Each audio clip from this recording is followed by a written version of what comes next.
Image of the center of our galaxy taken in infrared radiation, which allows us to see right through to the center of our galaxy.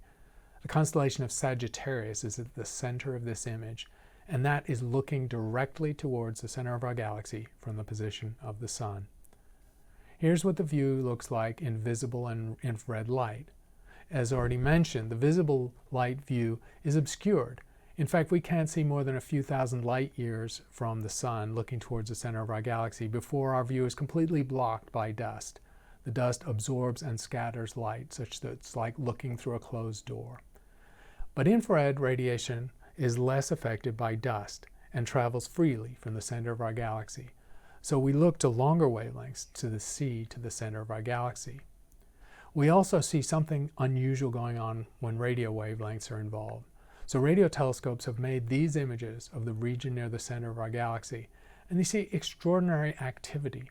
These radio waves are created by electrons moving very fast, synchrotron radiation, and the false color image on the left shows extraordinary patterns of this radiation and emission associated with magnetic field lines near the center of our galaxy.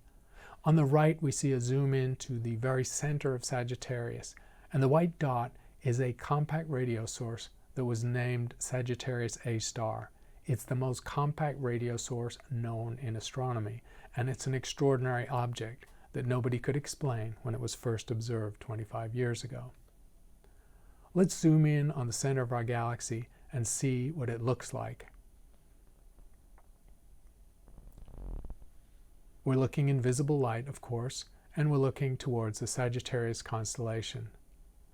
This is going to take us through the clouds of gas and dust to a small region where we think the dynamical center of our galaxy is.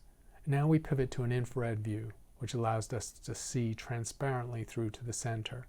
See the enormous numbers of stars, star clouds, and star clusters, because there is a pileup of stars at the center of our galaxy, a lot of stars being formed. And at that X marks the spot is the center of our galaxy, and we believe the location of a supermassive black hole. Observations started to be made when we had good infrared imaging techniques. Infrared astronomy has been around for 40 or 50 years, but it wasn't until 20 or 25 years ago that infrared astronomers had CCDs, charge-coupled devices, like the cameras we have in our phones and all through our digital lives. It was a while before that technology could be applied to make images at long wavelengths, invisibly long to the eye. With these imaging cameras on large telescopes, we can measure the orbits of fast-moving stars right near the galactic center. These measurements, again, have to be made in the infrared to see through the dust. In particular, we can trace orbits of individual stars that pass extremely close to what we believe is the center of our galaxy, Sagittarius A star. In the middle diagram, zooming in on the orbit of one star, S2, it passed within 1 light day of Sagittarius A star. Using Kepler's law for the motion of just this one star, we infer a mass of this very central region, this central object, of 4 million solar masses. We know it's concentrated very tightly in a region of space because this star passed within a light day of the object. So that's 4 million solar masses concentrated in a region not that much larger than the solar system. And the question arose, what could be so small and so concentrated and yet so massive? And here we see a dynamical view of the center of our galaxy, where we model the velocities of the stars near the center, and then you can calculate the mass enclosed, how much mass is interior to the motion of that star. The dotted curve shows on a logarithmic scale of decreasing distance to the left from Sagittarius A star that if we had a star cluster, the densest star cluster we could imagine in the central few light years of the galaxy, its density would decline according to the dotted line. The data points and the shallow curve flattening off to the left are what the data actually show. In other words, they show that the enclosed mass rises well above what we might expect in a star cluster and aims in and converges towards a mass of about 2.5 million solar masses. And that becomes the evidence for a black hole, because the density of that material in that small region of just a few hundredths of a parsec is so high that only a black hole could explain these observations. This was earlier data. The mass estimate has since risen to about 4 million times the mass of the Sun. We also have X-ray data, and X-ray data shows their activity in the center of our galaxy, interestingly associated with this black hole and this compact radio source.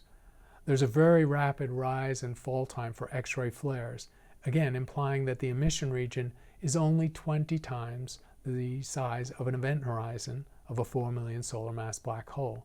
So these observations in X-rays are homing in on the black hole. And here we see an animation of one of these X-ray flares from an X-ray telescope. It happens very fast. All these observations are consistent with a supermassive black hole living at the center of our galaxy.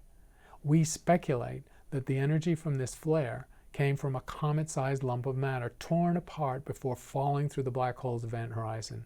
As it was torn apart and the material accelerated, it heated up and glowed in X-rays, creating the X-ray flare.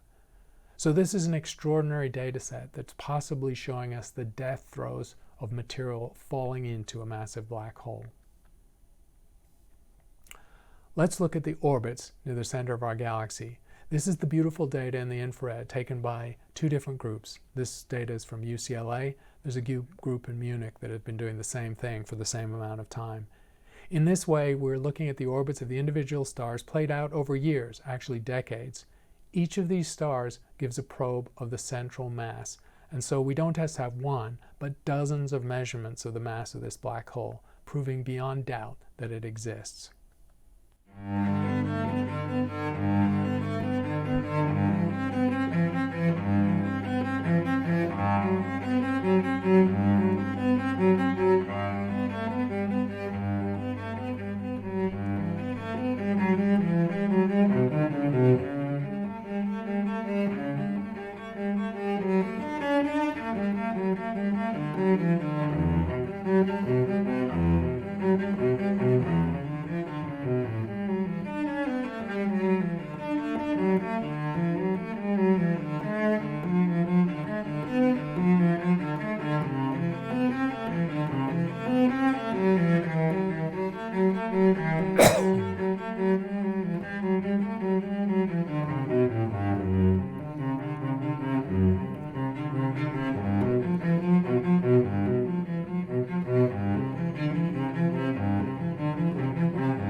It's gorgeous data.